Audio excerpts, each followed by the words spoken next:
I call this meeting to order. Welcome to meeting number 91 of the House of Commons Standing Committee on Veterans Affairs. Je vous rappelle qu'aujourd'hui, I would like to remind all members that we are continuing our transition to civil life conference. To our committee. Et la réunion d'aujourd'hui se déroule sous forme. Today's meeting will be a hybrid meeting in accordance with the rules of procedure.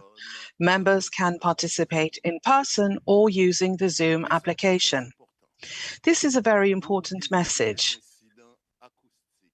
In order... I'm getting nothing in my earpiece at all. No translation, no anything. Like nothing. Like even when you're speaking in English, I can usually hear it in my ear. Yeah. I've turned it up. Oh, okay. And I've unplugged it and plugged it back in again. You are... no. And... oh, okay, going to try again. So if I speak in English, Miss, she has nothing. Nothing at all.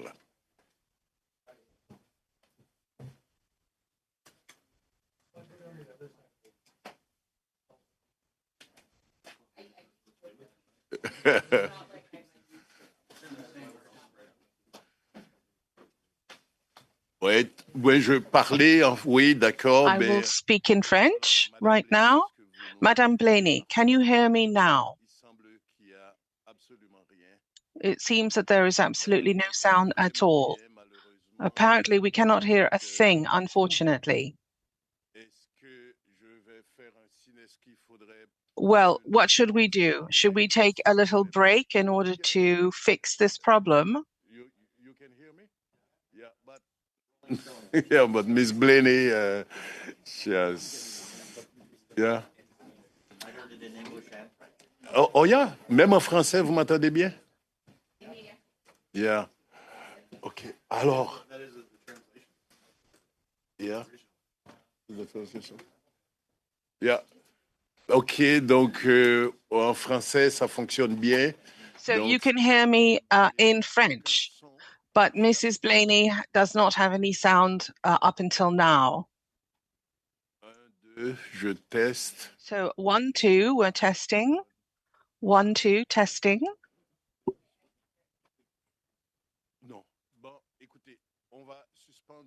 Okay, so let's suspend a few minutes in order to correct this problem and also to say hello to our colleague, Mr. Desile.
start our session again. I was just about to tell you that we have an important warning to give you today concerning the acoustic incidents that have occurred. I would like to remind, first of all members and all meeting participants in the room of the following important preventive measure. In order to prevent potentially dangerous and disruptive acoustic incidents that could cause injury, I remind all participants to keep their earpieces away from all microphones at all times. As indicated in the President's press release to all MPs on Monday, April 29th, the following measures have been taken to prevent acoustic incidents. First of all earpieces have been replaced with a model that significantly reduces the likelihood of an acoustic incident. The new earpieces are black, whereas the old ones were gray. Please only use the approved black-colored earpiece. By default, all unused headsets at the start of a meeting will be disconnected, as you have noticed. When your headset is not in use, please place it face down in the middle of the sticker which has been placed on the table as shown in the image. Please refer to the cards that have been placed on the table for guidelines on preventing acoustic incidents. The room layout has also been adjusted to increase the distance between microphones and the reducing of the risk of feedback in the ambient earpiece. These measures have been set in place so that we can carry out our activities without interruption and protect the health and the safety of all participants, including the interpreters. I thank you for your cooperation. I would now like to, at this moment, wish a warm welcome to our witnesses. On behalf of the committee and myself, to apologize. I know that we were trying to have you for another meeting, and because of our agenda, it was impossible. So today we are pleased to welcome you at the committee. Et nous avons avec nous pour le premier panel, as an individual. With us for the first panel, Mr. Philippe Lopresti. Welcome. Caporal à la retraite, opération Tango Romero. Corporate, retired corporal, Operation Tango Romeo. By video conference. And we have from helmet to hard hat, Major General retired Paul Burry as a director. You're going to have 5 minutes each for your opening remarks, and after that, members of the committee will ask you questions. So I will start right away with Mr. Philippe Lopresti. You have 5 minutes for your opening statement. Please, go ahead.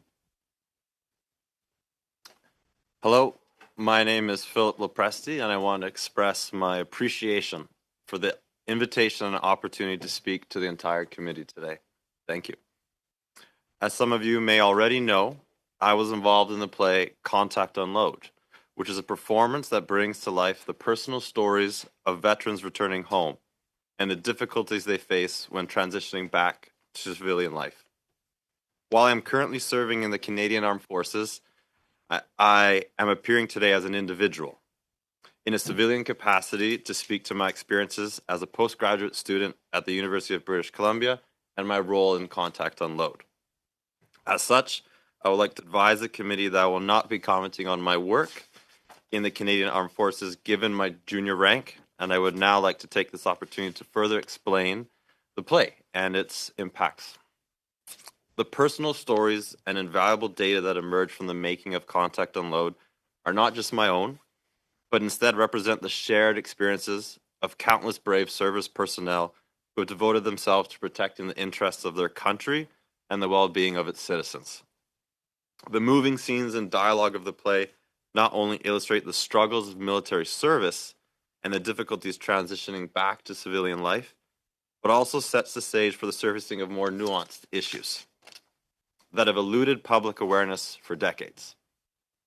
Contact Unload allowed audience members, educators, practitioners, and anyone who would bear witness a gateway into the lived experiences of our veterans and those of many other allied nations as well.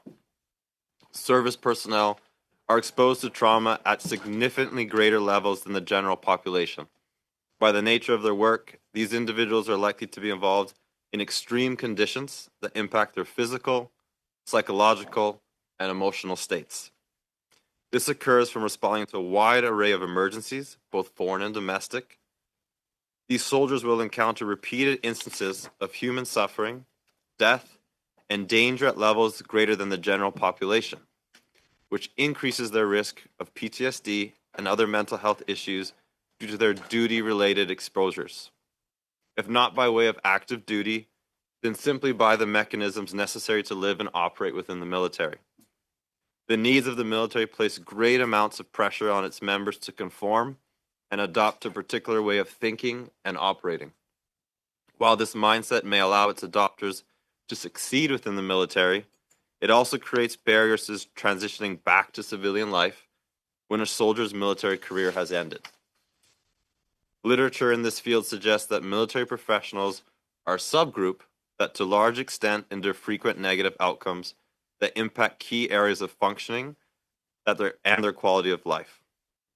Additionally, individuals with work-related PTSD are consistently challenged by poor long-term work outcomes, with their careers often marred with extensive stress and sick leaves, decreased work productivity, and early retirement or unemployment.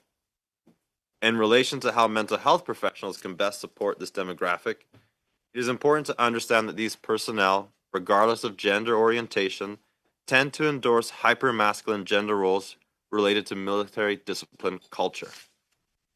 This key factor exacerbates how they experience stigma. While the endorsement of some traditional forms of military ethos and culture has some positive aspects, it also is associated with a host of problematic issues, such as poor self-esteem, reduced interpersonal intimacy, depression, and anxiety. Those who endorse these ideals are often left in a double bind, such that if they successfully subscribe to these unrealistic and contradictory hypermasculine ideologies, they may in turn limit their coping repertoires, often by resisting help. On the other hand, if they deviate from the masculine norms, they often expect to be harshly judged or socially ostracized. When these gender role violations occur, the resulting strain can be experienced as overwhelmingly unpleasant, that many compensate by ascribing even more rigidly to these unrealistic ideals.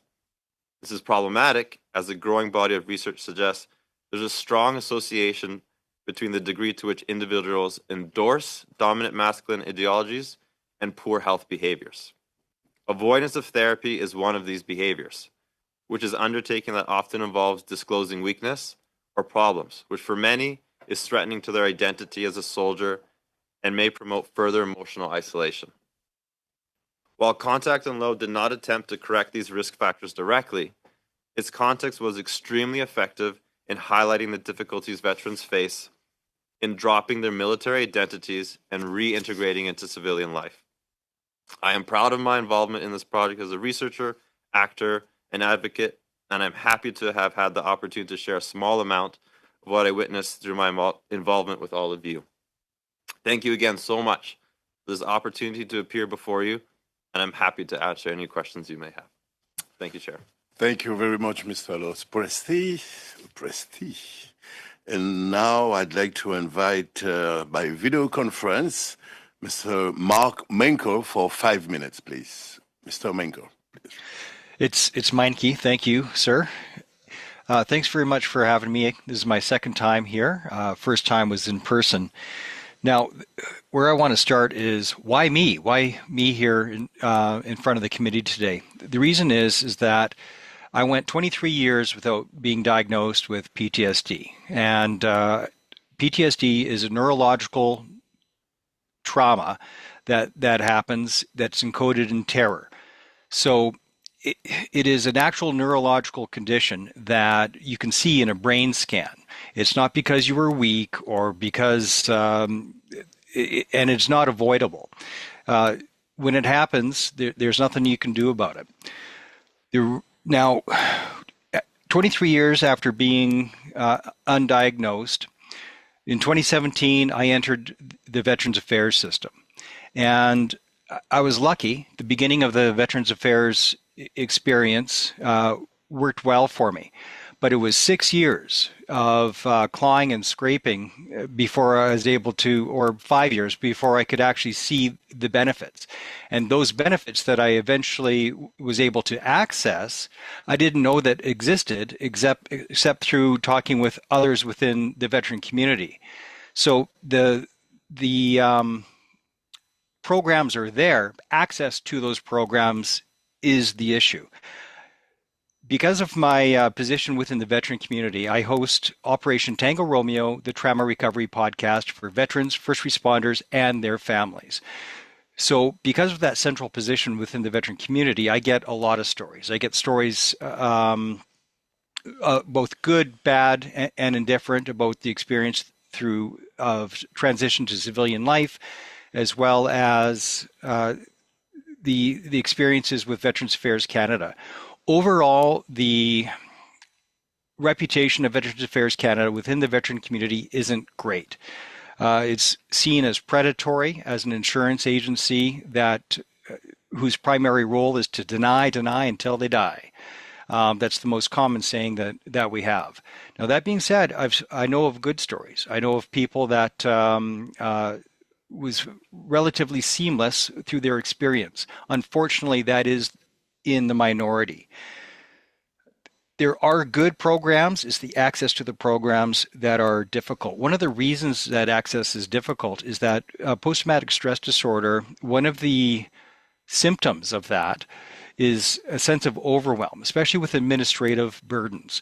So just as an example, even to join you here today, the bureaucratic process was significant and overwhelming for many. For me to access my email at Veterans Affairs Canada, I keep counting the amount of steps. At one point, it was up to 16 steps. I think we're down to 9 right now.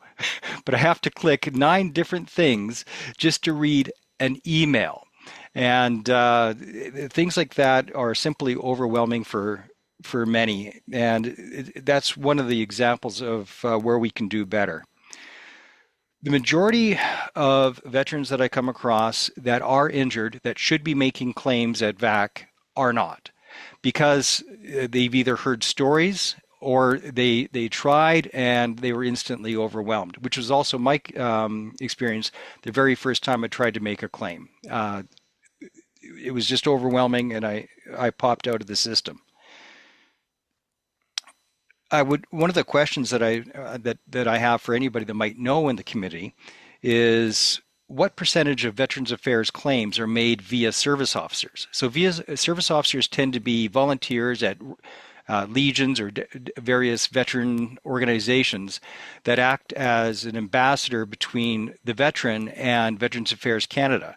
And it's really unfortunate that they're even necessary, but they are. Because of that sense of overwhelm, service officers are used, thank you, service officers are used to navigate Veterans Affairs Canada. The fact that is required, that's alarming. It shouldn't be like that. It shows the barrier to entry that most of us can't do it ourselves. We need help just to navigate the system. Now, there are a numerous amount of fixes. There's lots of good ideas that I hope I'm asked about. My show is an aggregate for healing modalities and different avenues towards help, tools and resources. I'm the guy, probably the #1 expert in the country for healing resources, because that's what my show does in over 317 episodes. And yet Veterans Affairs has never called me to say, hey, let's talk. Maybe you can use me as a resource. But I would love to work with Veterans Affairs to do a series on what they offer and how it benefits the veteran community so that people can understand better what is VAC and how can they help. Thank you very much, Mr. Menke. And now let's go to helmets to hard hats with the Major Corporal, Mr. Paul Burry. So you have 5 minutes for your statement. Please. Yeah, good morning, Mr. Chair and committee members. And I'd like to thank you and the members of this committee for the opportunity to speak with you today about veterans transition issues. As a veteran myself, I know how important the committee's work is, and I applaud you all for your efforts. And like many veterans, I look forward to the results of this committee's work and the various impacts it will have across the veteran community. Today, I'm speaking on behalf of Helmets to Hard Hats, or H2H Canada. H2H is a national nonprofit organization funded in part by the construction industry, supported by government, and staffed by both military and industry veterans. H2H focuses on assisting armed forces veterans, serving reservists, and members of the Canadian cadet organizations in finding rewarding civilian career opportunities in Canada's unionized building and construction industry. Networked across the country, H2H has deep connections with trade union locals and their affiliated contractors. H2H connects registered participants with apprenticeship and employment opportunities in Canada's building trades. Skilled trades apprenticeship programs provide veterans with the training and qualifications needed to achieve journey person status in over 60 occupations. H2H provides professional and personalized services to registered participants by guiding military members as they transition to a new career and by assisting unions and employers in their search for potential employees.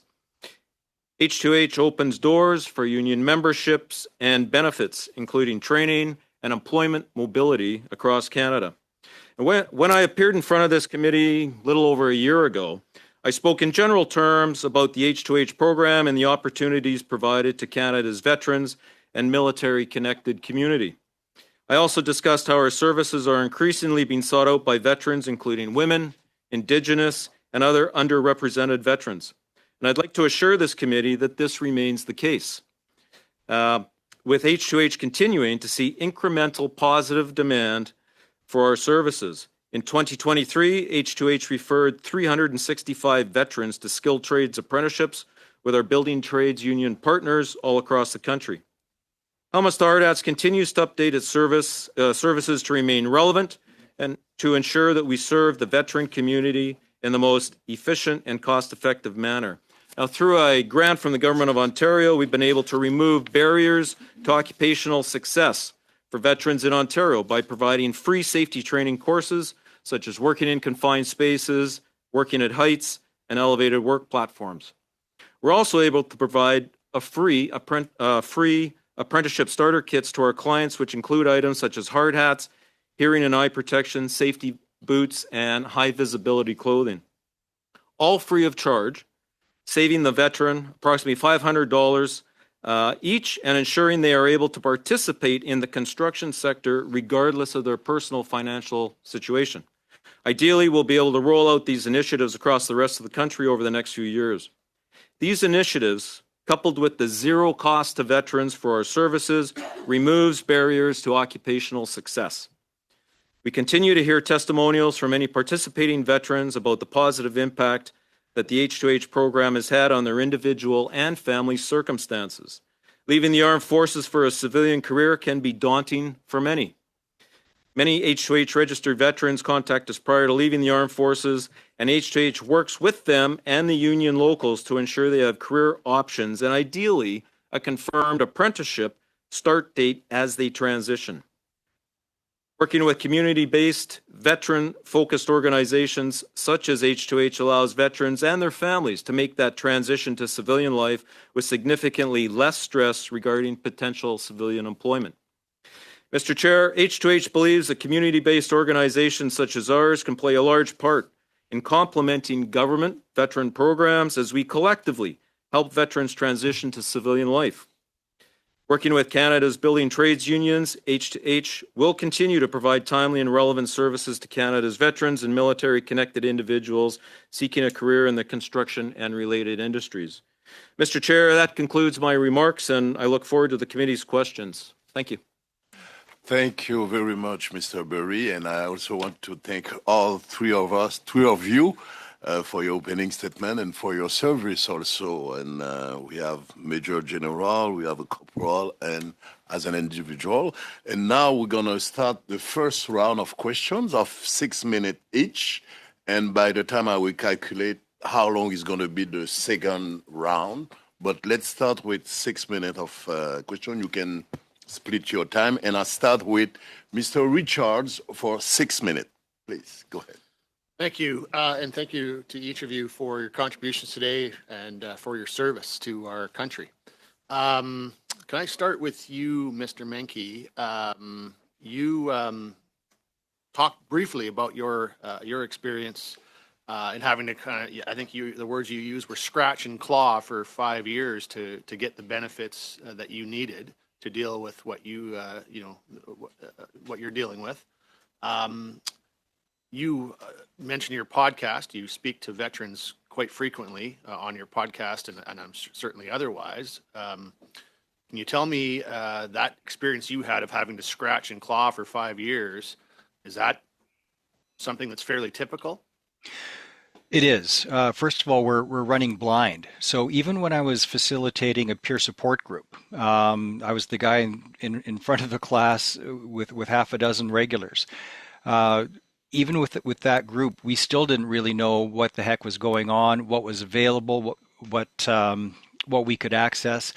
One of the reasons is that the names of programs are changing all the time. There's adjustments to them, and you just can't keep track.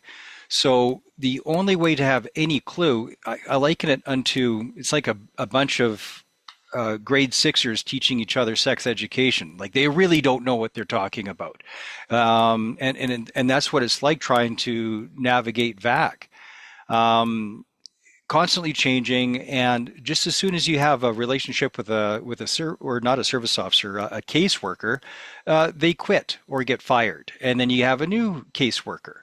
I've been through, I think, 4, maybe 5 since 2017, and so there's just no way to keep track of what's going on and what's available. Sorry to interrupt you, Mark.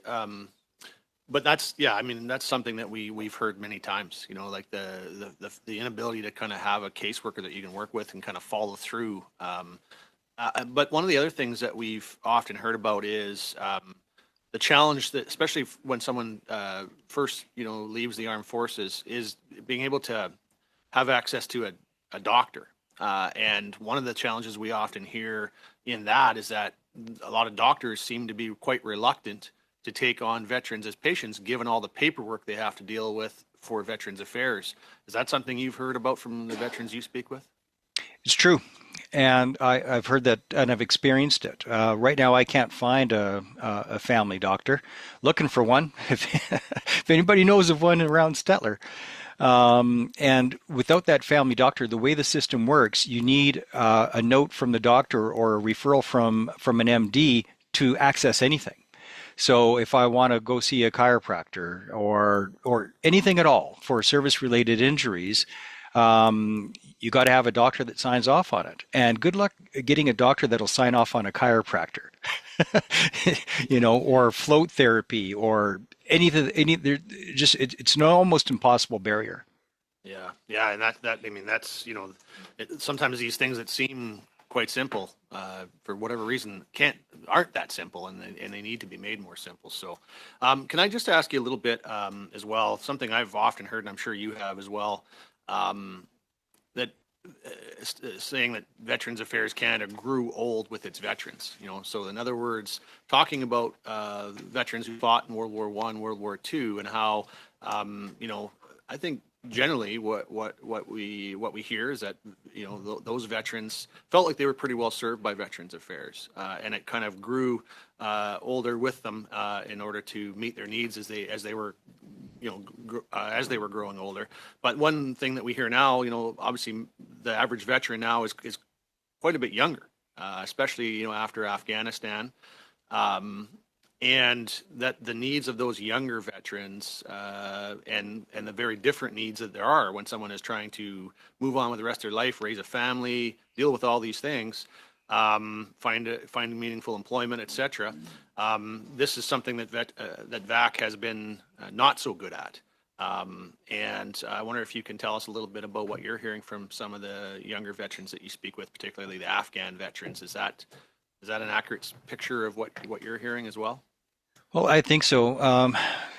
Just to throw the Legion under the bus for a moment, even though that wasn't part of your question, I think it's a good example. At the last Remembrance Day ceremony I was at in Stettler, they were talking about World War I, World War II, and that was it. They didn't even mention Korea or the Balkans, where I was, or Afghanistan. There's still a lot of people that are within the bureaucracy that don't even see us as veterans. They don't consider us to be veterans, and that's the problem right there. And I would imagine there's some overlap into Veterans Affairs Canada. Even with the classification, my classification, I served in Croatia during the genocide in '94, smack dab in the middle of the war, and I'm not considered a war veteran because I was a UN, because it was a special duty area, I think is what they call it. So these are all different classifications of veterans that that entitle you to different levels of benefits depending on where you served, and just like not calling Korea a war. Well, it was a war, and I certainly served in a war zone. But can I interrupt it's you one there? of the challenges. Yeah. You mentioned Korea. They fought and they were eventually given that wartime service designation. But there are many veterans, yourself included, that their service isn't considered wartime. And I mean, we often hear, the Gulf War, Afghanistan. They're referred to as wars generally by the entire Canadian population, including by Veterans Affairs. But yet they're not considered that way when it comes to benefits and services. Is that something that you'd like to comment on? Well, sure. I mean, a war is a 30 war. seconds, please. Only 30 seconds, Mr. Manco. Please, go ahead. Thank you, Mr. Chair. Welcome. Whether you're serving as a UN peacekeeper or you're fighting in World War II, it's still a combat role. My friend Tommy Anderson lost both legs. Mark Isfeld was blown to bits and lost his life. I personally hit a tripwire myself, other people that hit landmines with their carrier. So a war is a war is a war. And calling what I did a special duty area, as opposed to there shouldn't be different strata. We were all in it up to our ears. So it should be treated equally. I'm so sorry, Mr. Manco. I have to go to Mr. Miao for 6 minutes, please. Mr. Miao. Thank you, Mr. Chair, and thank you to all the witnesses for being here today. And of course, thank you to all your services. First, I'd like to, through the chair, direct my question to Mr. Lopresti. Thank you for coming here all the way out from BC. And I understand that you're here at an individual capacity, but at the same time, you are also the officer commanding in the Transition Center, Vancouver for CAF. Is that correct? Could you share with us as a committee what kind of transition service veterans in BC are receiving at this time? Through the chair, thank you for your question. I can't answer the question as the OC of the TC Vancouver. I can only answer questions as my role in the play Contact Alone and the research we did. No problem. Let's talk about the play Contact and Unfold. I know as a postgraduate student of UBC, during your time as a researcher, I believe you also have involved in some of the publication on Road to Civilian Life. Can you share with the committee what kind of research was involved during the production of that review? Absolutely. So the play didn't necessarily directly seek to answer the question so much as solicit information and stories from both the participants as well as anyone who'd witnessed the play. What we were focused on is this idea of how veterans must drop or change an identity when leaving their role as a CAF member and transitioning to a civilian.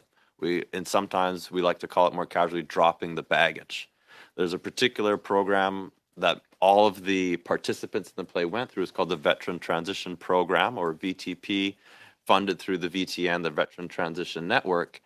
And that uses a modality called therapeutic enactment, where we recreate and work through in a group setting traumatic scenes from a veteran's past, whether it directly related to military service or something that occurred at home, that enables the veteran to drop their baggage and transition fully to civilian life. That is the focus of transition and how we address the question and what we looked at through the play. And over the studies, we've heard many witnesses sharing with us the difficulties for how veterans are transitional back to their civilian life. Can you share some of the feedback you've gotten through the play on your audience? How is the play helping with their transition after release? So I think there's two parts to your question. So the first part, the participants of the play absolutely said they benefited from participating in the play. It was another way of being able to be witnessed by the Canadian public. So when you feel witnessed, heard, and understood, the research on mental health, PTSD, and trauma would suggest you're better able to process it. So just having a stage and a platform to be seen and heard was beneficial to the participants. What it did for audience members, both family and veterans, is let them know that what they were going through was normal, that those families were not the only ones with their son, daughter, loved one living in their basement suite and hadn't been left their basement suite for several months. That allowed them to feel more comfortable about talking about their story and seeking help. Sometimes just by approaching one of us who was involved in the play immediately following the play, or following up with one of the resources we would share online after the play, like a link to the Veteran Transition Network or the Veteran Transition Program. That's what we saw and how we helped. If that answers your question. Thank you. And you talked about the family members, which is quite important through this process as well. Are there any recommendation you would have to better the current process helping with our veteran transition? From the research and what we noticed as part of it and feedback from both participants and audience members and other collaborators, we felt what might be most helpful is to treat the families with the same benefits and resources that the veterans receive. A lot of the stories that emerged, the family often bears their own form of trauma that they live through with their service family member. And sometimes processing that trauma requires either the same resources or something different. And so we found the families who benefited the most had access to the same resources, and the families who struggled the most didn't have access to the same resources their veteran was facing. And are these family members getting resources through the transitional center in Vancouver right now? I can't comment through my work at the Transition Center, but we did hear stories throughout the performances and throughout engaging with audience members that they were receiving benefits through centers like the MFRC, the Military Family Resource Center. Sometimes there would be outside organizations like the Veteran Transition Program putting on separate programs for family members only. So we did hear some stories of accessing resources, but there didn't seem, from what we heard on our feedback, a central point for families. And if there are any recommendation towards this study we're doing, what are some of your suggestions that we can, do better for our veterans and help them with their civilian life? The similar comments that have emerged from the other witnesses and something that emerged from our work was having someone like a paraprofessional to walk you through the steps of transition. Someone consistent who is going to guide you through that transition, whether it's accessing resources through VAC or any other organization, someone to walk through it. Thank you very much, Mr. Miao. And now, allons-y avec Monsieur Luc Desilets. Let's go with Mr. Luc Desilets for the next 6 minutes. Thank you, Mr. Chair. Hello, everyone, and to all my colleagues, and thank you for our guests present. Thank you for your service. I will go with you, Mr. Lopresti, because I found what you said very, very interesting, this process that you were embarked in. I want to understand. So you did your master's after your military service, is that correct?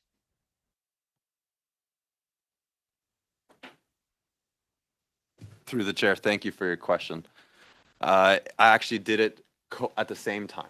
I was both engaged in my master's as well as military service simultaneously. Votre mémoire de maîtrise portait And sur... so your master's thesis was on what exactly? It focused on PTSD and trauma Okay. and how it impacts transition from military to civilian life. Parfait. Thank you. Merci beaucoup. Thank you very much. So you have tried to combine this, and this is how you got to your script. Is that right? So I can't take credit for developing the script. That was done by Dr. Marvin Westwood and Dr. George Beliveau, who were my supervisors through the program.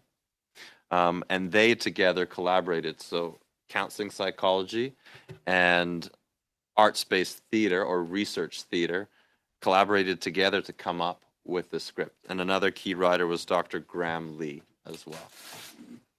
Et votre formation en psychologie... And your training in psychology was really put to good use there. Yes, absolutely. And I still put it to good use today.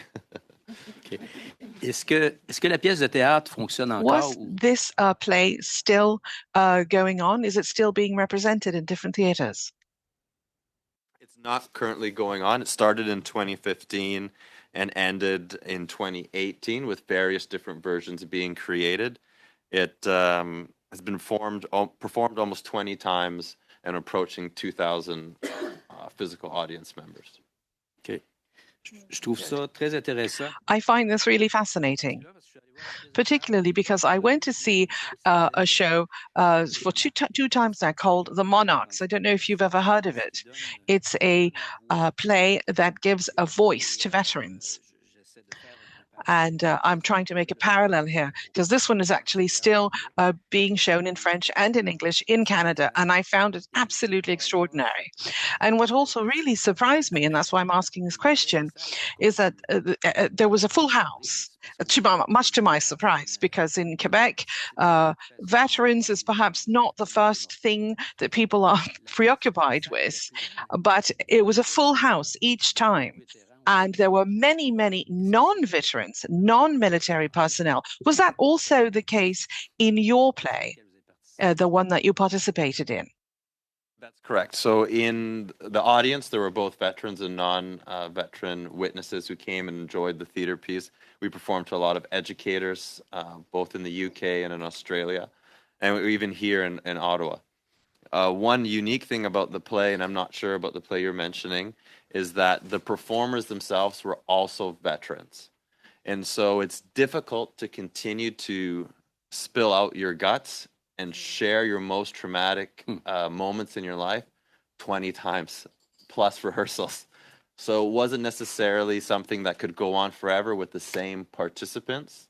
If it were to continue, my guess would be we would need different participants. And there should be a time cap on how long they're participating in it, because it can be re-traumatizing.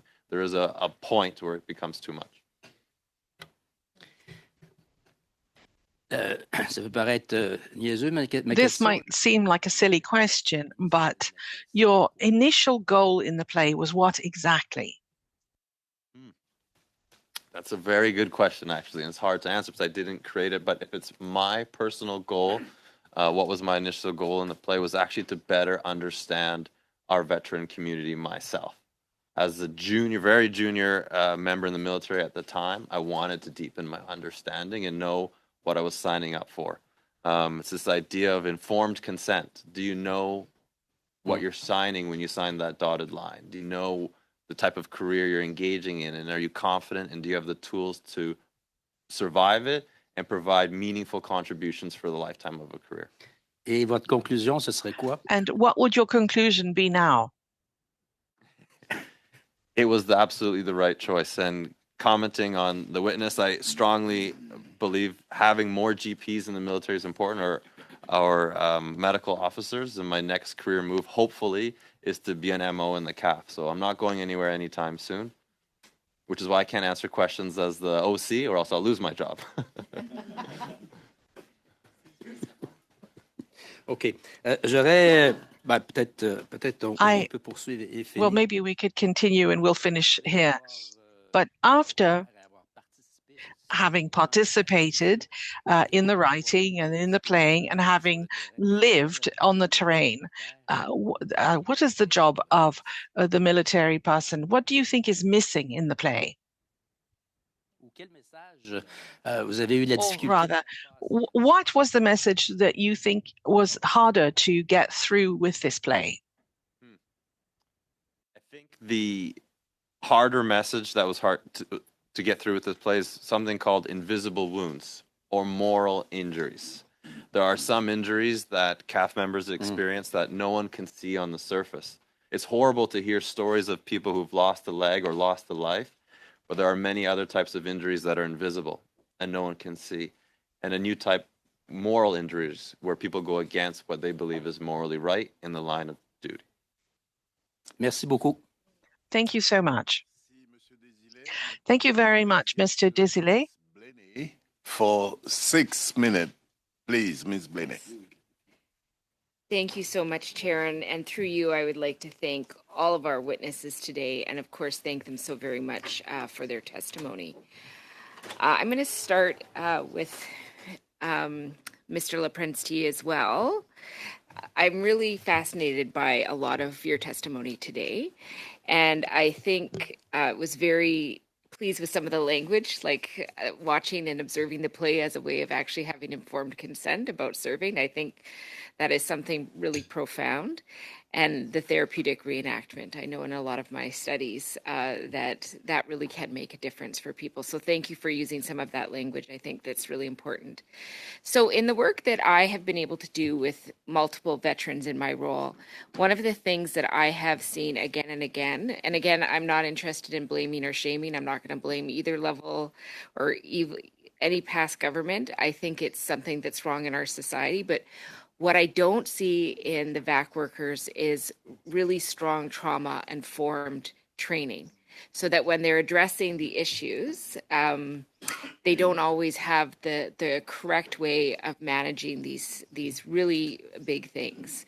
And I think one of the things we all agree with is that the veterans who come back again and again are the veterans who have the biggest struggles.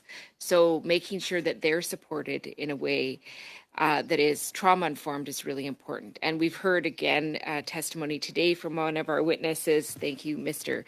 Menke, about having to change over of caseworkers, not having people that follow you through the process, so that you're having to retell, which can be very challenging.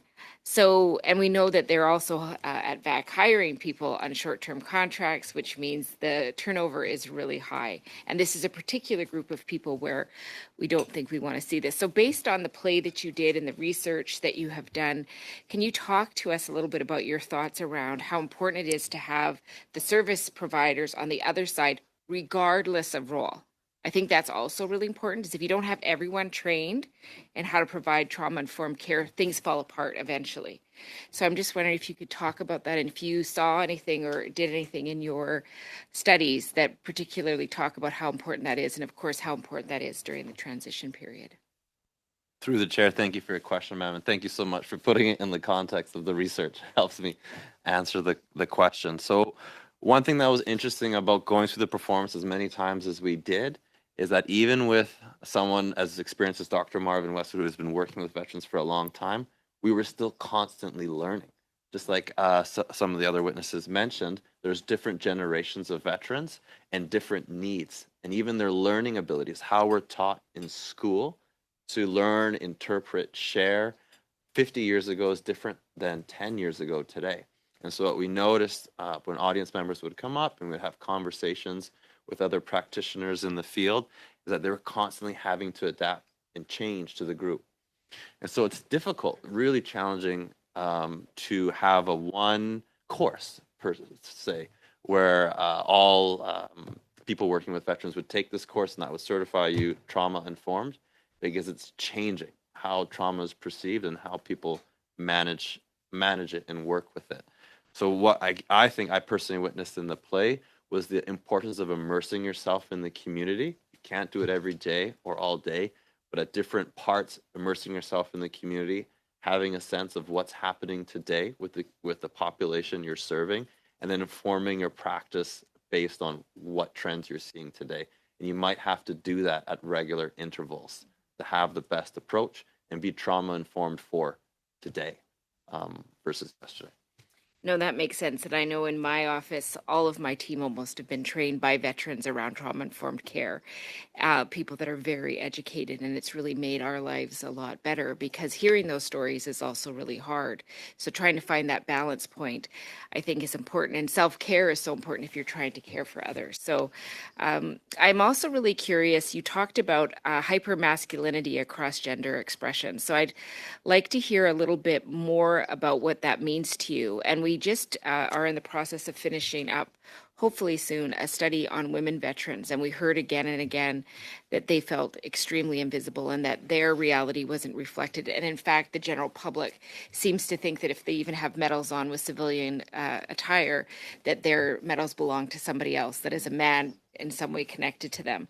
So I guess I'm curious about the hypermasculinity across gender expression, what that means and the impact. And then the other part that I'm curious about is, in the play, did you have any stories that were women specific? And did you find it hard? Were there any challenges in getting women to speak out in relation to their service compared to men, and what that reality was on both sides? So please let me know if I misunderstood the question, but the first part was the idea of hypermasculinity and how that impacts the veterans in transition and their service. And so, as I mentioned, one of the things we notice is that the stronger the person adopts this unrealistic idea of hypermasculinity, the more rigid their belief system comes, and the greater the barriers they create in front of themselves for accessing help. Accessing help often needs us to take an approach where we admit to ourselves, I'm injured, I need help, and I need assistance. That's an extremely brave and difficult thing to do. A lot of participants who have gone through the VTP often say it's the hardest thing that they've ever done, harder than any course, Pathfinder, or any of the service they've done, is sharing what they've gone through, because it's so vulnerable. And nowhere, they've expressed that nowhere in their training leading up to that was that something they were taught. And often not even in their education as a student in elementary school or high school, it's not necessarily a course on emotions and how we process trauma. So the adoption of that hypermasculinity in that role and how rigid you are, it's very difficult. Why that was a focus and why it's a focus for me, the lens I actually take to counseling is a feminist lens. And so what that means is that we explore social gender roles and how that shapes someone's path, both career and even accessing help. Where do they go accessing help based on the social gender norm that they adopt? So it's something very close to me and my current practice and my interest. The second part of your question, ma'am, the female participants, we did have a female participant who was a non-veteran, and she worked closely with the families as well as some female veterans to try and weave in those elements of the story. She was undergoing her doctorate of counseling psychology at the time, and she was able to provide that voice. Nowhere in discussions following plays did we feel that the female witnesses in the room or the veterans felt any barrier in approaching us, and we didn't notice that was a barrier. Yeah. Thank you so much, and thank you, Miss Blaney. You know, it's already 12, but because at the beginning we had technical issues and we have a procedure regarding acoustic, but I can offer 1 minute each before we start with the other group, if you have any other questions. So let's start with you guys, Mr. Richard. Just 1 minute of quick questions, and maybe, okay, Mr. Tolmie, please go ahead. Okay, I'm going to talk fast. Thanks to the panelists for joining us today. And I just would like to ask if you would agree with this. The traditional view of war, combat, service is to send our military to a conflict zone. And the consequences has been death, loss of limb, and other physical injuries, which a lot of people can see. And then World War I comes along and we start experiencing shell shock. And the modern day conflict, it's PTSD. And, you know, Canadians live in a peaceful society where most of our conflict has happened overseas. So our civilians and civilian organizations have difficulty accepting veterans into the workforce because they don't understand and they haven't experienced what veterans have experienced. You know, these people have got a lot of skill sets, as we've noticed, hardworking, organized. Mr. Burry, would you agree with that statement, and would you point out maybe from your perspective some of the challenges that vets have when they're transitioning with their skill sets into the civilian workforce? Yeah, thanks, Mr. Chair. That's actually a great question because, you know, we saw over the last 100 years a number of different conflicts, and they went from the trench warfare situation in World War I to a counterinsurgency conflict in Afghanistan.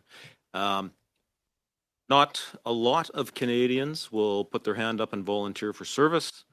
And so you're right, there are limited numbers of individuals in the civilian workforce who understand the operational stress injuries and the PTSD consequences of Canada's conflicts. I think from my perspective, one of the things that I've noticed is an overwhelming desire on behalf of the construction industry to embrace veterans. They understand what veterans bring to the table, and they're cognizant of the fact that there may be issues involved with accepting veterans into the workforce, OSIs, PTSDs, perhaps a medical issue. But there are procedures to deal with that.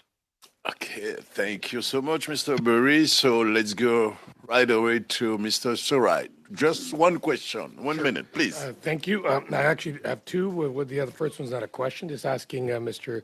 Lopresti if he can submit his paper that I think he did with others on mental health and well-being of military veterans during military to civilian transition. Review and analysis of the recent literature. If you can submit that to the chair, that would be great. Then we can add it to our study. My question is to you, Mr. Burry. In your opinion, how can we better improve employers for veterans integration into a new workplace culture? Like you've seen a lot, you've done a lot, you're continuing to do a lot. What are the better ways to help transition CAF members, veterans into civilian life? Yeah, thanks. Thanks for the question. I think you know there's a number of points which I'd make on that one. You know, I would say continuing with the VAC, the Veterans and Family Wellbeing Fund, that grant process is ideal for not-for-profits and other community-based organizations who are at the coalface working with veterans. Currently, I do not believe that there are any grants in play, but that is a specific tool that is extremely beneficial to those of us within the communities working with veterans every day. And I think the other thing perhaps would be a regional-based forum, perhaps hosted by Veterans Affairs, which could get individuals together or not-for-profits together to try and cover some of the gaps that exist when helping veterans and their families with ongoing issues or with to ensure a successful transition. Because there are many organizations out there, and I think there needs to be better coordination to ensure those gaps are covered off. Thank you so much, Mr. Burry. Monsieur Desilets, auriez-vous une question? Une Mr. minute. Desilets, do you have a question? Yes, I do. Thank you, Mr. Chairman. My question is for you, Mr. Burry. What does a successful transition look like for you, Mr. Burry? Yeah, so I would say, Mr. Chair, a successful transition is when the individual, the veteran, and their family is able to move from the military to the civilian world with a minimum of issues, where they feel supported and where they can benefit financially from that transition. We see many cases, and we heard it today from the other witnesses, of the effects of a negative transition. You know, the financial impact, the mental and emotional impacts on veterans. There are organizations within the community who can work towards alleviating or lessening those stressors on the veterans and their families. And I say that pointedly because it's not just the veteran, their family, extended family is involved also. Merci. Thank you so much. Ms. Blenay, the last word is yours, please. I love getting the last word. Thank you so much, Mr. Chair. Mr. Burry, this seems to be your round, so I'll ask you a question as well. So more specifically, I'm just curious about the transition and how that connects to H2H. So I'm wondering, in terms of people coming to work with you and to be connected to the building trades, is there anything that can happen before someone leaves the military, like in their transition phase, and how do they connect you, and how does that go? And if that doesn't happen, how could that happen? Yeah, thanks for the question. We are engaged with releasing individuals ideally prior to the release. We attend the Canadian Armed Forces Beeson Wing scan seminars. It used to be a scan seminar, now they're transitioning over to a career fairs, but we're engaged and proactively engaged prior to the release of the member. So, as I said in my opening comments, we talk to the release, those who I have identified as releasing. We talk to them prior to the release. We talk to their families.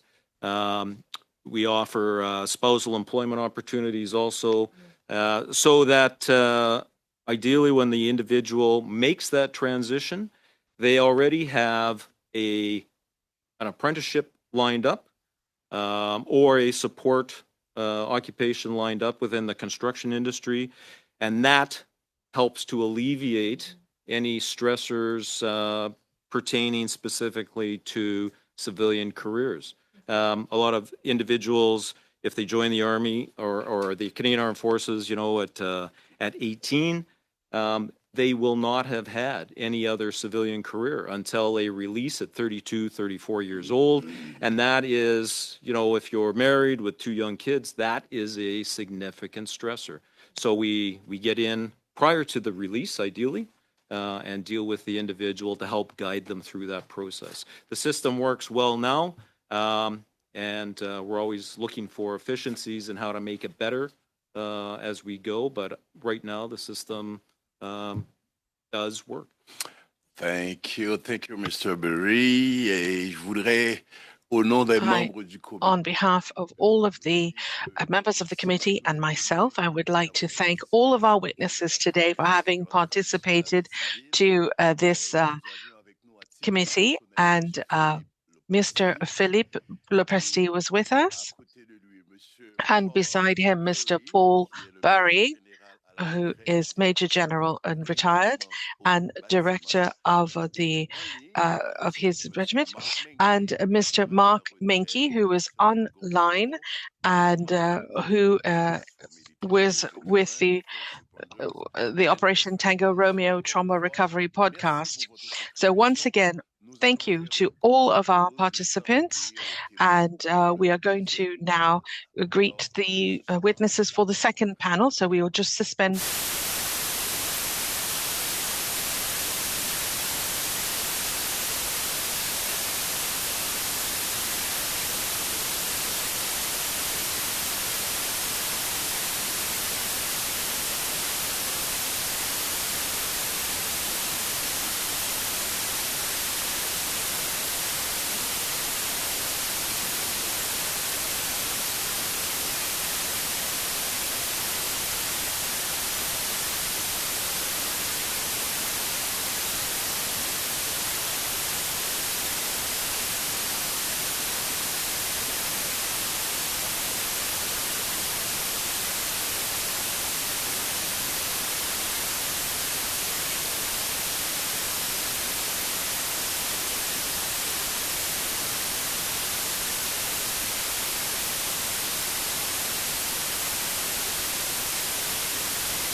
Nous reprenons la séance. We will start our session once again. Welcome to the second panel. And je veux tout simplement rappeler I would just like to remind everyone of the new rules for acoustics, microphones, and headsets, and to continue to be very careful in handling them in order to protect the interpreters' ear health. Two witnesses for this second meeting. And on behalf of the committee and myself, I'd like to apologize because I know that you were there at a previous meeting, especially Mrs. Aristocrat, and it was not able to have that meeting at that time. So now this is the time that we're going to discuss transition of civilian life. So I'd like to welcome both of you. And as individual, we have Rima Aristocrat. Elle est la présidente de TechnoWave. She is the president of TechnoWave Inc. Stephanie Hayward. She's as individual also.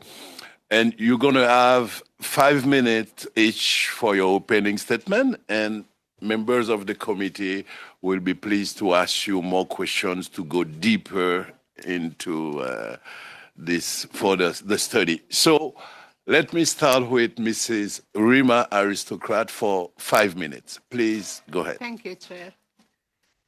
Good afternoon, everybody.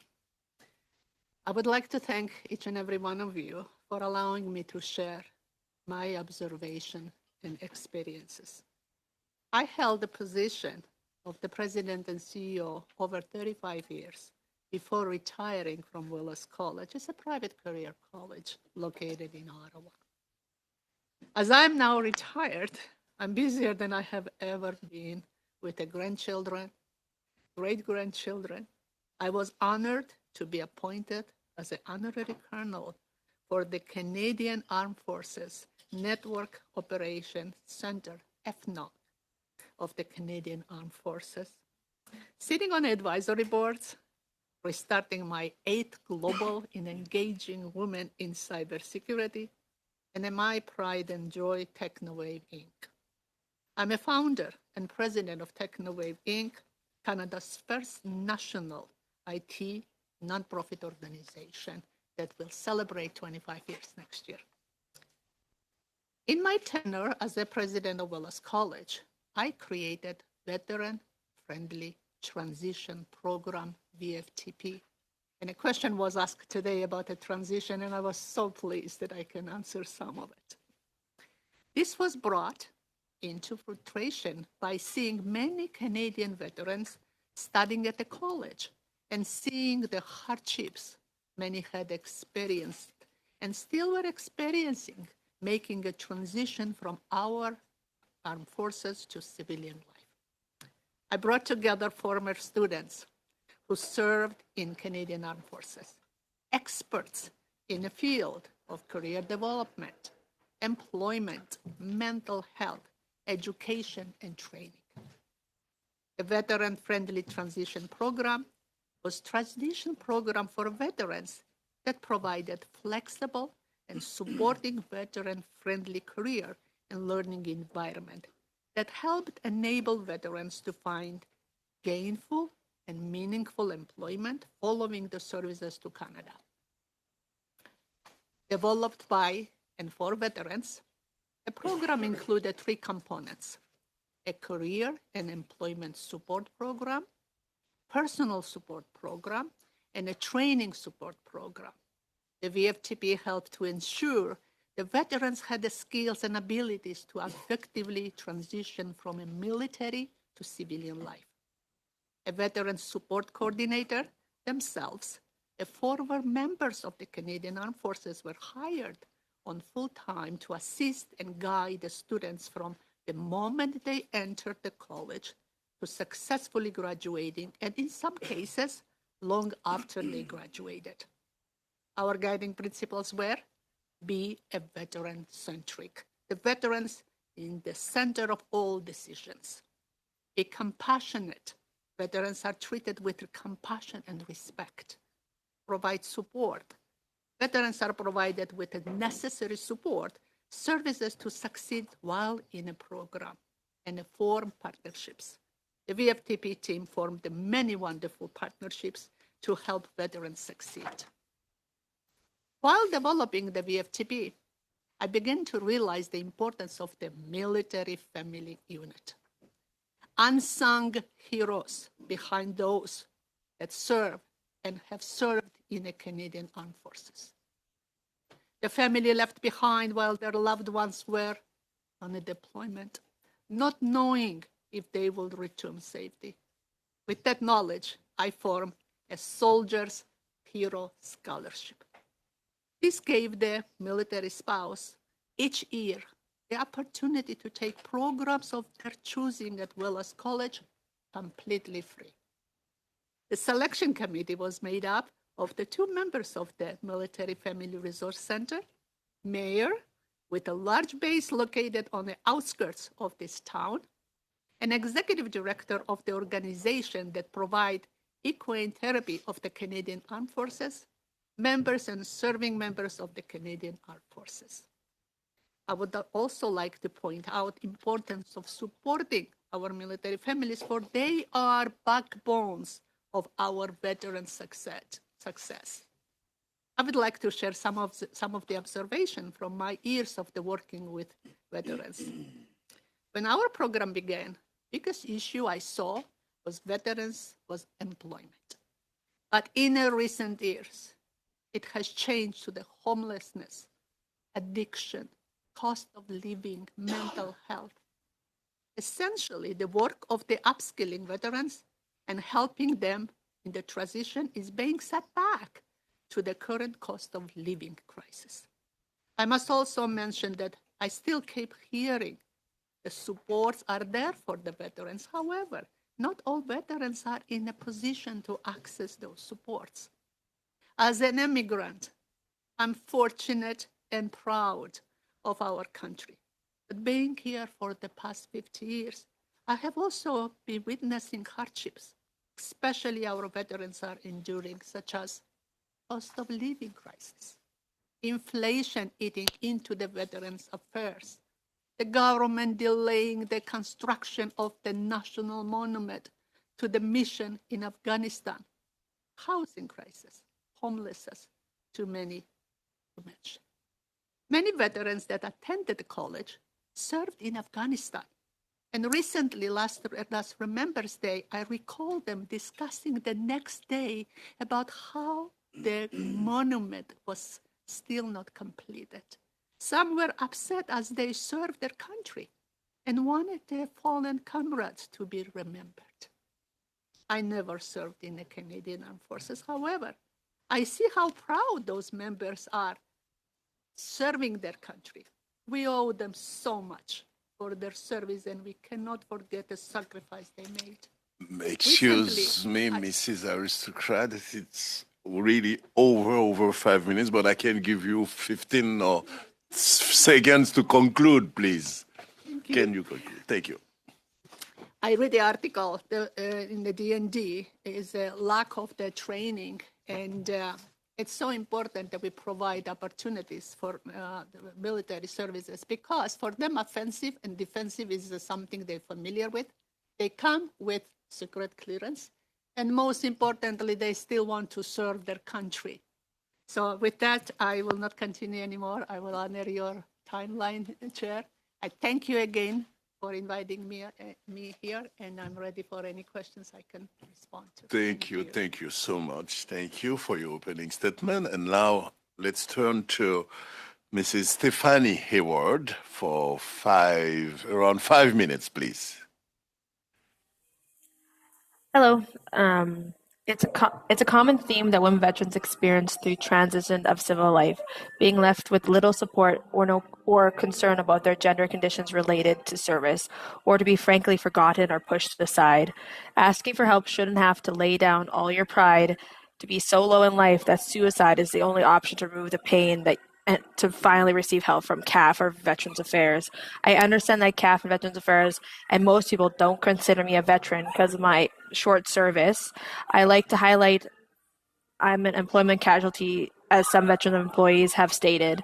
I can't speak on transitions of women veterans that have served full careers in the military that I highly respect, but I have highlighted in a written statement that I've submitted with my opening statement as I've reached out to some women veterans networks and received their direct barriers as they face when transitioning to civil life. I have never had transition services when I was released from the military. My human rights and my employment rights were extremely violated. I was silenced out of fear that I would be killed or raped again or put into military corrections, as it was the best interest of national defense that Canadians don't know that there's a serial rapist group among the Canadian Armed Forces. I was 19 years old when I started with the Canadian Armed Forces, my whole life ahead of me. I signed up to see the world, but instead I was left with debilitating trauma that affected every aspect of my life. Both my labors were high risk because of my military untreated service injuries. My daughter developed neonatal subcaseous fat neurosis with hypercalcemia causing to push at 9 centimeters because of scarring on my sexual assault. She spent the first 2 years of her life in and out of hospital developing food restrictions after. She became stable at 3 years. My second pregnancy, I was on bed rest the majority of it. 20 weeks, I was contracting of high-risk premature labor that put me on bed rest, long stays in hospital, no one to care for my 4-year-old child at home. At 33 to 34 weeks, I was bleeding with the risk of developing infection, where it was safer to deliver him at this point. He was delivered and wasn't able to breathe on his own and stayed in the NICU. Even with being on Veterans Affairs rehab program at this time, only for a short period of time, I received no support during this time. I was left to figure it out for myself while fleeing domestic violence. I received very little help. Excuse me, Mrs. Howard, you're going too fast because the interpreters can have problems. So can go a little bit slow. You have more than 3 or 4 minutes to go. Please, go ahead. Even being veterans, when fleeing domestic violence, received very little help securing housing or furniture, having to wait to pay movers and out of public housing to my safe home for 5 months until I received my first pain and suffering award for PTSD. My daughter and I slept on a blow-up mattress for 3.5 months, and my son in a bassinet. But honestly, all that mattered was my children and I were safe in a beautiful, warm home. That even though I'm extremely grateful for the income replacement benefit that it has supported me to providing shelter and food for my children. And being at the lowest threshold of 90% of the lowest amount, I'm not entitled to the 1% career progression, even with having the DEC decision.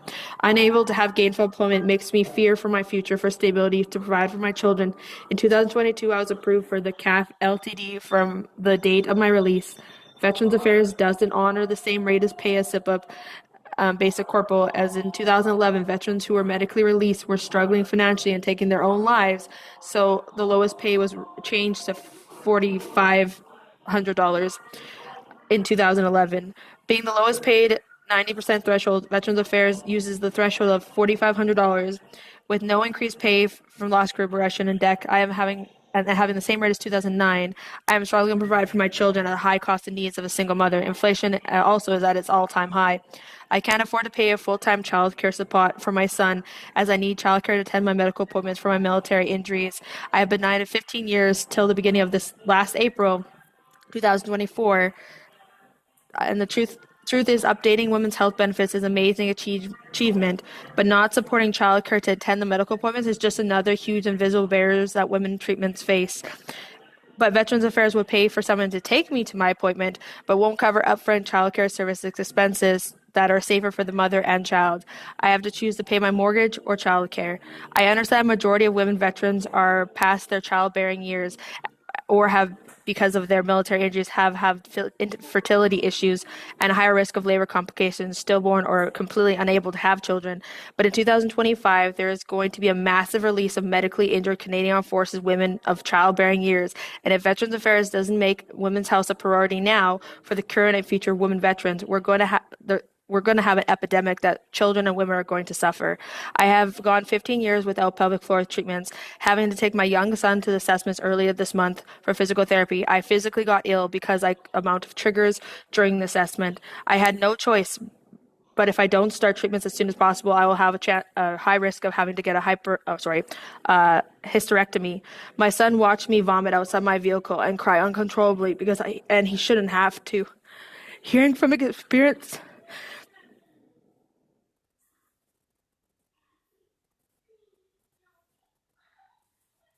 sorry. Hearing from experiences of all women veterans, it serves like I feel forgotten by the government and silence.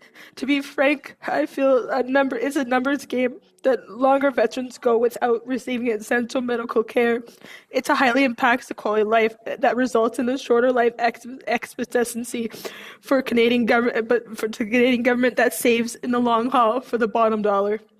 All women veterans, human rights, medical rights, labor rights will continue to be violated and ignored if women veterans study doesn't get tabled in Parliament as soon as possible. Our Canadian armed forces are faced with extreme global threats. This small window that the members sitting at this table have to make a huge impact on the quality of life of women veterans, even though difficult to discuss about my gang rape and my experiences life after, I speak up to help other women not have to go through the same extreme harm. I would like to end my testimony to honor the women veterans' lives that have been lost to not being able to be medically treated for their military injuries or receive the rights to benefits, who have lost their battles to mental health, medical conditions, and poverty related to service. My heart goes out to the families of our lost but not forgotten service women. I pray for the Canadian Armed Forces women and women veterans who have struggled with fertility, miscarriage, and stillborn, and all the little lives that we have lost because of the unfair treatment of women reproductive health while serving and after. I ask this committee that the Women's Veteran Study needs to be tabled as soon as possible in Parliament to help protect the safety of women, veterans, and their children. Thank you. Thank you very much, Mrs. Edwards, and thank you both of you as a veteran women for your contribution to the country and also for your courage also to be as a witness and to share your situation. And I can assure you that the committee are working so hard with the report that you're talking about on veteran women, and is going very well. So right now, let's start a round of questions, and members of the committee are really willing to ask both of you questions. And I start with Mr. Richards for 6 minutes. Please, Mr. Richards. Thank you to both of you for your testimony today. Wanted to just particularly thank you, Ms. Hayward. I know how incredibly difficult it must be to share that sort of testimony and your experiences. I know you've done that on a couple of occasions with this committee now, and I certainly share your desire to see that report that you mentioned tabled as soon as possible, because it is incredibly important that we honor the courage that those such as yourself have shown to share your testimony with us. Ms. Ristercat, you mentioned in your opening remarks, you talked a lot about what you're seeing over the last several years, more and more amongst our veterans, the struggles that they're facing with the cost of living crisis that we're seeing in this country, about homelessness and addictions, and the many of the challenges that are faced by our veterans in the last several years. I wonder if you could talk a little bit more to some of those effects that you've seen on our veterans, and if you have any specific examples of some of the veterans that you've worked with through your work, and what they're struggling with there, with the cost of living crisis and homelessness, etc. Thank you, Mr. Richards. As I've said, I've retired now 3 years from Willis, and I have not really been in touch with my veteran students, but the time that I was there 5 years, it was enormous for me to learn the veterans actually were suffering. And I learned all about VFT, the PSD, and what veterans are going through and what they need in order to be comfortable, even the arrangement classrooms. But I did not realize the personal, as somebody mentioned, invisible scars they had. I had the veterans who were suicidal, and my practice was everybody to see in person, and I wanted them to come, and I wanted to hug them. I figured I'm old enough, nobody's going to take me any other discrimination way. And it was a particular student. At that time, I worked, and my mentor was retired Lieutenant General Walter Saminoff, which some of you probably are familiar. And I was learning lots from his lessons, how to deal, what to do. And I remember one particular student when we announced the VFTP on the Parliament Hill. I wanted that all the Willis graduates, which was the Mr. Sparks, 1958 years graduate, World War II hero, and the new my VFTP students to be proud on the Parliament Hill to announce the VFTP program. And one particular student says he won't come. I said, why? He said, all your healing, all your hugs, all you making me believe the life is worth living paid off. I said, what do you mean? Because I'm going home because I haven't seen my mother for Christmas, and I'm going to give him a hug. When I heard this, both actually, Mr. Seminov and I had the tears in our eyes to understand that just the human side of showing kindness to people, it doesn't need to be big, but they need to be remembered. They need to be respected. They need to be loved, what they've done for our country. And there was many other situations when students could not afford to go places because financially they could not afford it. So it was very hard for me as an immigrant to see this. Never mind that we see the homeless people on the street. Never mind that we see the people in the retirement home passing away, nobody's there for them to hold their hands, which I witnessed a few of this as well. But young people, full of life, full of wanting to do something more, should not be experiencing that. Sure, I think it's something that's unfathomable to all of us. Like the idea that, you have veterans that serve this country, and what they've been willing to do for this country, lay their lives down, and they're willing to do that. And then they come out of service, and we hear stories like the ones you're talking about, where they end up homeless, where they can't afford food. I've visited veterans food banks across this country, and they're seeing record numbers of need amongst veterans. Is there any excuse for our veterans to ever end up in that situation? And does the government need to be doing more to ensure that veterans don't end up homeless and relying on food banks? I cannot find any excuse, and I believe each and every one will say the same. There is no excuse. For somebody who gives us the life we have here, liberty and freedom, we are so proud. It did not come by itself. It took a lot of sacrifice. People sacrifice. And working, also I have to mention this, families as well, not only veterans. Their families are unsung heroes. They sacrifice so much with them. And what do? Once a year we say thank you to them. What do? How about the rest of the time when they cannot afford to pay rent? How about the time when they cannot feed or clothe their children? How about the time we have to pick up homeless veterans from a street, freezing dead? No excuse for it. Our country is too great. We are too powerful. We are too kind to let this happen. And this room, you have a power. You've got the power to make changes. And let's together do this. It's so important. Thank you. I don't think anyone could have said it better. Thank you for that. Those words were incredibly powerful. You also mentioned in your opening remarks about the impacts that you've heard from some of the veterans that you know that served in Afghanistan, and talking about that importance that you just talked about of honoring those veterans every single day and making sure that we're there to provide what they need. But you mentioned the importance that many of them put on the monument that's particularly honors the sacrifices that 158 Canadians made in Afghanistan, and of course the memories that their families have, and all of the others who served over there as well. How important that is. Can you maybe just speak a little bit more to the importance of making sure that those veterans are honored with the monument they deserve? Thank you. When I was at Willis, and I've talked to many veterans who served in Afghanistan, and I didn't know, I was actually learning lots about what veterans, where they were serving and what they were doing.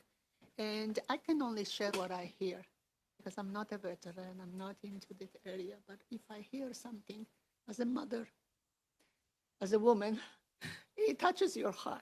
and he wanted to share. And they were actually very upset. The monument was delayed. It was not until later on, when I became an honorary colonel. Last week, I had the honor as part of my role to give a medals to a promotion to some of the veterans serving. It was 350 people, I remember, and it was only 11 medals. And I was presenting the medals, the pride, happiness on their face, their wives coming up, standing beside, because they were proud.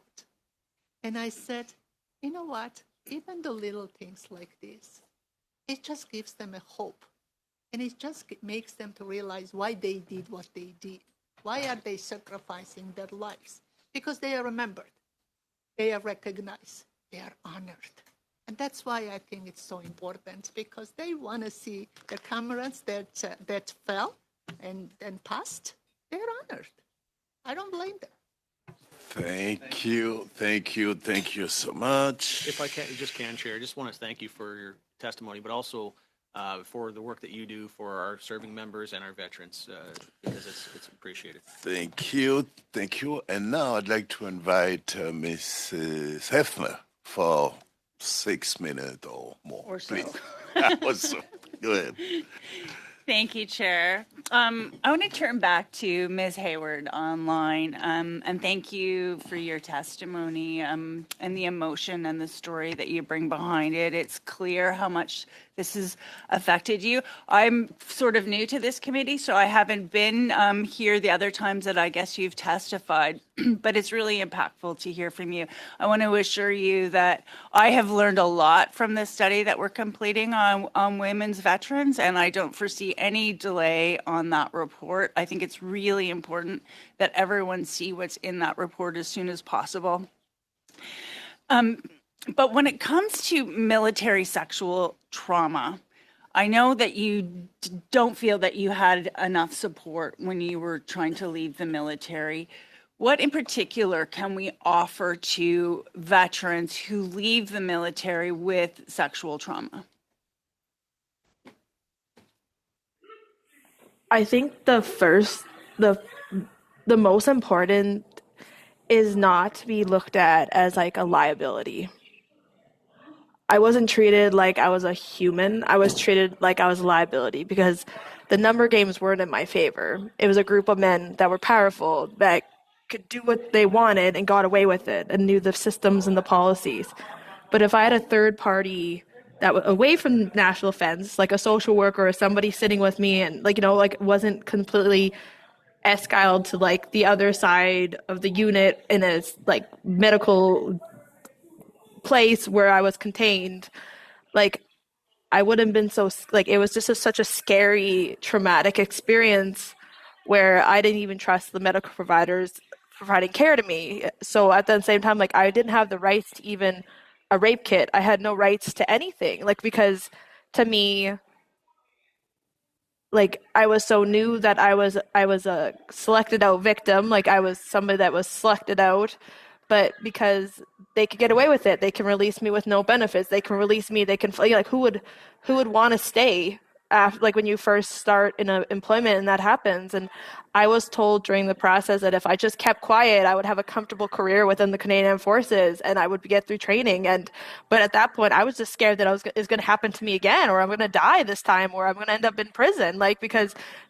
That's what they said. If I didn't shut up, but they would charge me with AWOL. They would charge me with all these things. But I didn't even speak French. I didn't even know how to catch a cab at that point. I didn't even have a driver's license at that point. So how would I get anywhere? How would I ended up in a third location without knowing where I am? So I think at the end of the day, I think that there should be more safety and like within the producing of like making sure there's no drugs on like campuses, like making sure that there's no illegal pharmaceutical drugs on campus, making sure that there's support systems in place, that there's a governing like peace officer for women veterans or male veterans that have experienced sexual assault that are third party that can protect these people, because just because my injury happened, if I was treated with dignity and respect and treatment after that, doesn't mean my military employment should have ended. I could have been like, if I was treated like a human, and that, like, there's bad people in every single situation you go into, every single workforce, there's somebody that's questionable. But if I was treated with dignity and human respect, like, I think, like, I know that had a huge impact on how I looked at the world and how I looked at the government, because I was just a liability to them. That makes a lot of sense. And I think what's shocking is how often this happens to women in the military. It's very, very shocking. And I can tell that this is not just a mental trauma for you, but it's also been physical. It's been a physical reaction when you've had your children.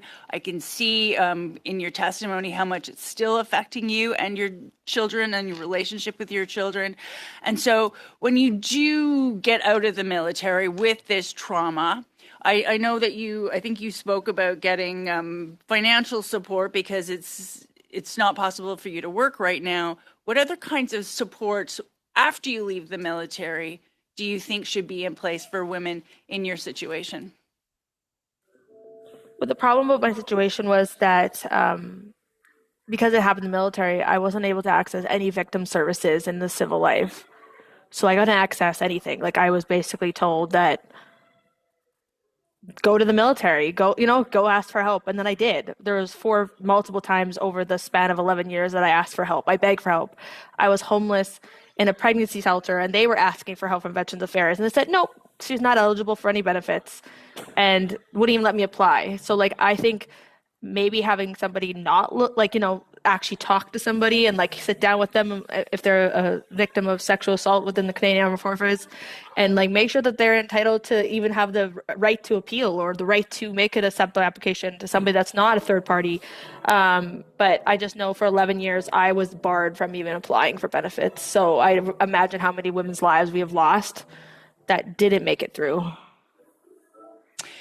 Fair enough. And would you offer any suggestions also on supports for families? Because it's not just the veteran, as we've heard today. It's also their families who serve. I think we've heard them called unsung heroes today. What other supports would you offer to the families of veterans? Well, the truth is, it's kind of blunt. And to be frank, my children had more assistance while I was on social assistance than I do on VAC. They have no medical coverage. They have no coverage of any kind of treatments or benefits. And even though my income is suffice and I could be able to provide those things, it is a big chunk of change especially when they have mental effects affected by me. And my daughter I had to pay for therapy out of pocket for her to go to 12 different sessions that cost, but I'm glad I did because it's helped her tremendously, as the generational trauma is a huge factor. I know that my grandfather had PTSD and he served in the military war, World War II, and, like, the generational effects that had on my mother and my aunt are huge. And he never had supports. Their family never had supports. My own family, like, I have very little supports. I'm currently begging Veterans Affairs to help me with childcare so I can go to my appointments. But also my son doesn't have to witness inappropriate appointments and their mom in pain. Like, it's just a hard thing for him to see, and he's a boy. And I find it odd that Veterans Affairs would pay for an escort to take me to my appointments and sit there with me, but they won't pay for my child to be in a safe environment while I can be in my own safe environment while I'm decompressing from a traumatic treatment. It's good for my health because I have to do it, but at the same time, I find it odd that. But it's one of those programs were designed as a male's perspective, and I totally agree that program should support veterans, but they need to look at the women's side as well and realize that there hasn't been any updates for childcare or services or family supports or any treatment benefits for children that are military children. Excellent suggestion. Thank you very much. Thank you so much. Et maintenant, nous allons donc passer. And now we will give the floor to Mr. Luc Desilets. You will have translation, of course. Mr. Desilets, you have about 6 minutes exactly to ask your questions. So the floor is yours. Mr. Desilets. Thank you very much, Mr. Chairman. My question are to Mrs. Hayward. You left the armed forces when exactly? Sorry, what was the question? Sorry. Yes, that's a question from Mr. Desilets. Yeah. Yes, that was the question. Je la répète. I will repeat. When exactly did you leave the armed forces? In which year? I don't think the interpreters. I can't hear the interpreters. When did you leave the armed forces? Make sure that the interpreters on the and Mrs. Howard, I'd like to know also on your computer, did you choose? I just did it now. Sorry, I apologize. Okay, no problem. So maintenant je parle en français. Okay, so now I'm speaking in French. Can you hear me in English? Can you hear the translation? Yes, I can. Yeah. Okay, great. So, Mr. Desilets, please start again. Oui, alors, on reprend. Right, let's start again. So my question was to you, Mrs. Hayward. You left in what year the armed forces? 2009. OK. Est-ce qu'on peut dire que vous Can we say that you have lost trust in the armed forces and in Veterans Affairs? I lost hope for a long time because I was at the bottom.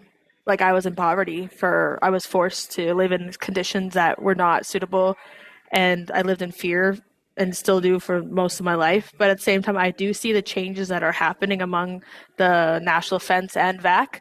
I just think that it takes voices like mine for them to understand there's a human's perspective behind what we need to be changing, because it's not just affecting my life, it's affecting, like, it's a ripple effect. So I do see changes are happening. I'm just nervous that they're not being implemented soon enough. And I feel like women are continuing to get hurt now without the supports in place.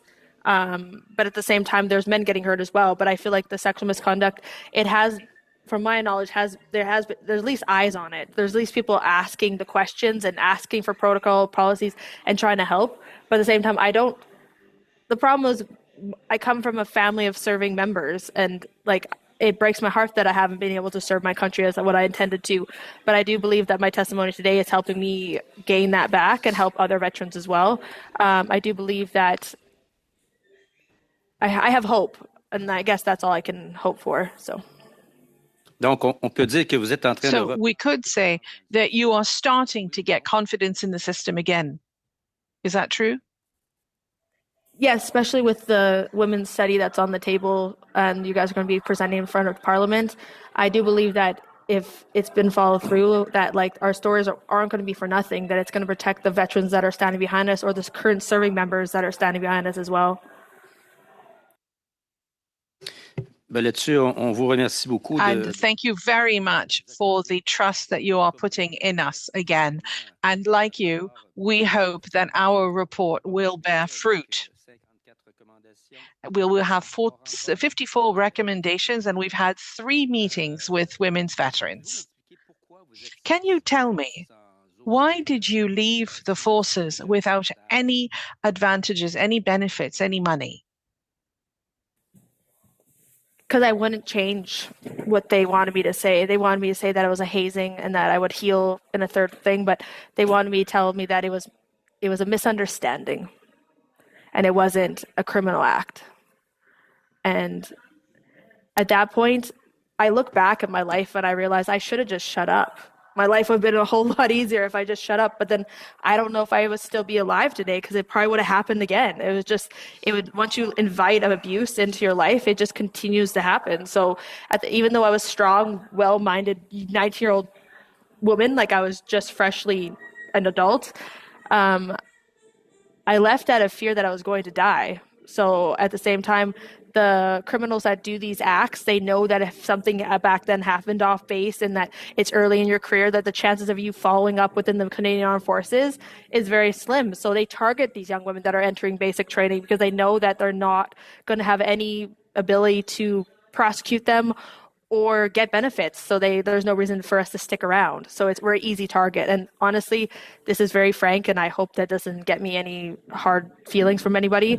But people should look at the national defense as one of the largest human trafficking rings out there because they get away with it. Est-ce que vous avez croisé par après After that and until the end of your service, did you did you run into some of your aggressors within your work and your functions? I was threatened every day. They were sitting outside my room at the hospital. They were on guard to make sure I didn't talk to the RCMP, make sure I didn't take off and talk to somebody else. They escorted me home on the plane to get home. But they didn't say, hey, let's give her some mental supports or let's get her a doctor that's appropriate. My accusers were fully blown into that's their game though. That's their ability to get away with what they did because it was supported throughout the system. It was something that was very common that they just had a system to deal with it, and their way of dealing with it was containing it. Madame Hayward, vous parlez de combien d'agresseurs? You have talked about aggressors. How many aggressors are we dealing with? If you could tell us. It was a group of 8. 8. Et ce qu'il y a eu... And have any one of them been prosecuted in court martial, I'm sorry? No. Because the evidence was destroyed. And I was contained. So I didn't get a rape kit. There was no way of proving who was involved. There was no way of proving anything. It's just that they contained the information and they removed me from service. So it was easy for them to get away with it. And I know there's other women out there that experience the exact same trauma from the exact same group of people that are still sitting at home. And the truth is, somebody, I don't know why, but somebody came forward, one of the people that hurt me, but reported it they're more concerned that he lost his life than they were concerned about my statement. So at the end of the day, VAC and CAF and they believe criminals are more entitled to fair pay than their victims. And that's the sad part, is that the fact that they're still working. A lot of people are still working. People that help cover up the crimes, they're still working because it's implication of the government. But at the same time, I'm not trying to go get blood for everyone. I just want to move on from this. I just want to get the services I need to heal and move forward because I know that there's no chance of me criminally charging anybody. I just want to move forward. So. Je vous comprends tout à fait. I completely understand.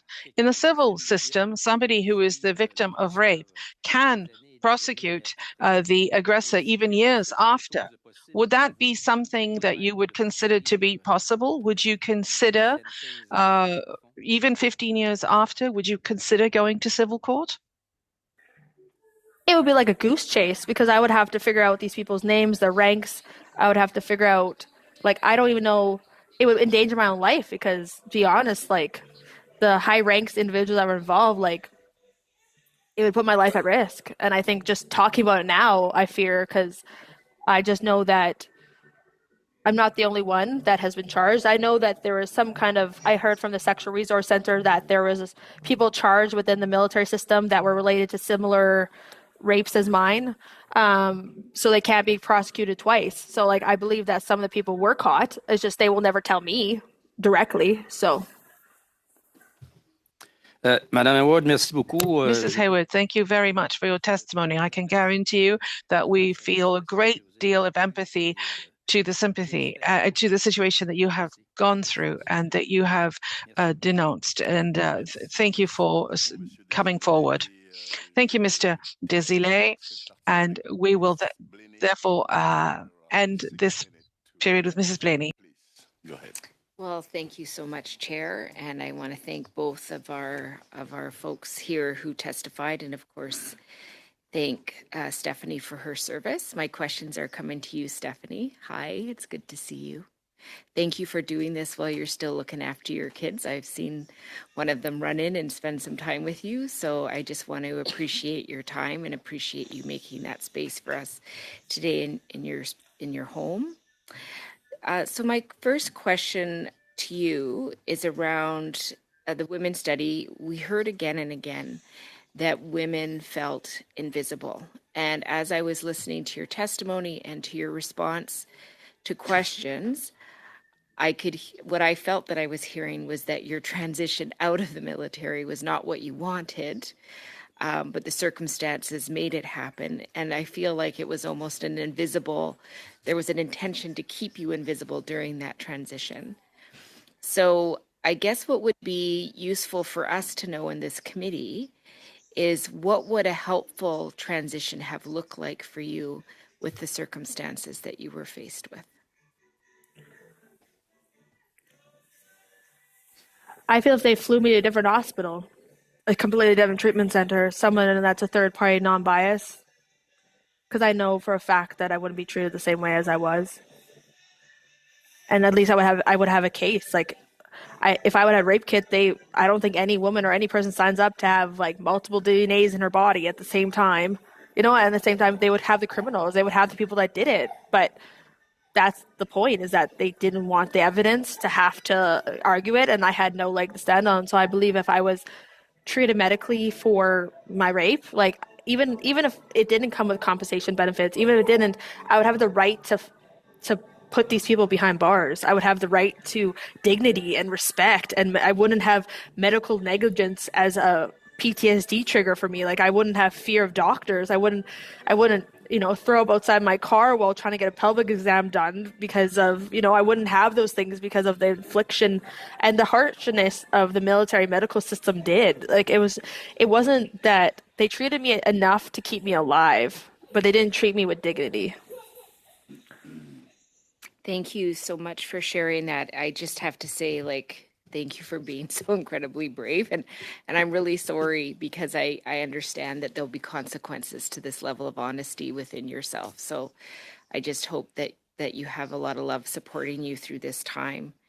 So one of the things that I'd like to discuss with you, secondly, Stephanie, is the longer that I'm in this committee and the more veterans I spend time with, the more convinced I become that in the VAC side, and the CAF side's another place, but I think they should have it as well. But we need more trauma-informed care, and we need people at all levels to be educated, probably continuously, to keep up to date on all the ongoing training and information that you need to have to actually provide the trauma-informed care. So looking at your history and looking at the challenges that you face even today, and you talked a lot about childcare and not being able to access childcare when you're going to take the health benefits or the health supports that you desperately need. I'm just wondering if you think having people more trained in trauma-informed care would allow them to understand the process that you're going through and the complexity of it, and maybe influence policy at that frontline level. I fully believe, because I've had 4 case managers since started VAC in 2020. And one case manager, it was like a battle. It was like head butt head. Like it was just everything that got awarded or overturned, and it started with the critical injury benefit, and then it started with CIPA. It was like a fight, like a personal fight, and I don't understand how it became personal.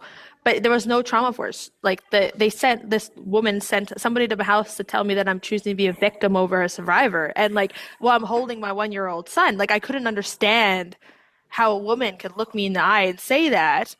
But it's because they don't understand where I come from. They can't possibly believe this happened. It must be fabricated, because it can't happen on Canadian soil. This is something you hear about a third world country. This can't possibly happen here. So she must be, she must be blowing out a portion. She must be making it bigger than it is. But none of these people have lived the experience that I've lived. None of the people have been through what I've been through in my circumstance. They have their own, but at the same time, I do believe that veterans trigger Veterans Affairs employees, and this triggering will lead to a battle of the wits, I believe. And it's just I feel like I was doing more of the job of the case manager than my own case manager. And that's what got them mad, is that I was doing more of the work and reading the policies and applying for things than they were doing for me. Because they even tried to get me barred from CIPA, saying there's no way that she's totally disabled from the time of her injury. And they tried to get them to overturn it. to the point where they're literally acknowledge that I'm not receiving my benefits, but are also trying to take away potential future benefits or past benefits because they don't believe that I'm totally disabled, even though every other doctor and provider believes that I'm totally disabled. So why is the case managers determining medical conditions and ignoring the providers of the community against what something is best for a veteran? They say that they depend on things, but they don't depend on them for medical treatments. They allow the case managers to decide what's eligible for them, and that's just absurd to me because if any other insurance policy would do this, they'll be charged. So, and that's just my opinion. So. Well, thank you for sharing your opinion. My time is about up and I know we need to go, but I just want to say again, Stephanie, that I really thank you taking this time. I thank you for being so open and vulnerable. I hear what you're saying. I believe what you're saying. And I look forward to continuing to work together to make sure that you have the most success you can in your life. Thank you. Thank you very much, Ms. Blaney. And Walt, we're going to end this meeting right here. And on behalf of the committee and myself also, I'd like to say thank you to both of you for your courage once again.